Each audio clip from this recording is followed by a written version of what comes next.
The square of a number is the opposite of the number's reciprocal.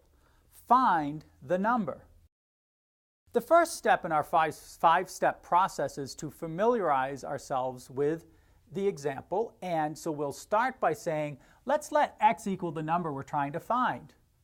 Then what we're interested in is having the opposite of the reciprocal of the number.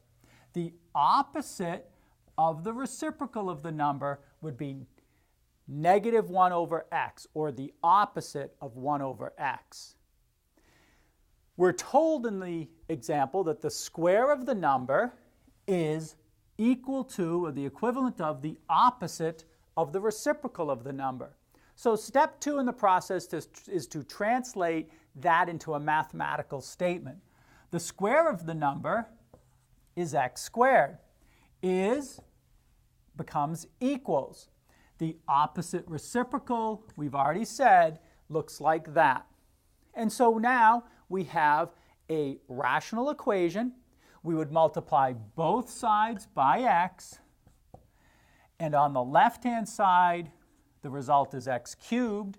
On the right-hand side, we can remove the factor of 1, x over x, and that leaves us with the result of negative 1. Now we take the cube root of each side. The cube root of x cubed is equal to the cube root of negative 1.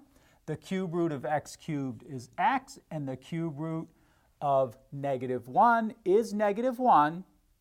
And now we've carried out the problem, which was step 3. Now we do step 4 is to check the answer.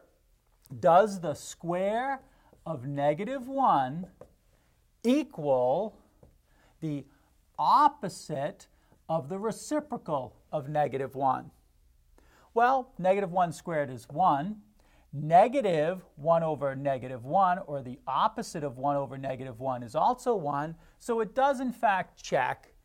And so step 5, which is to state the solution, is the number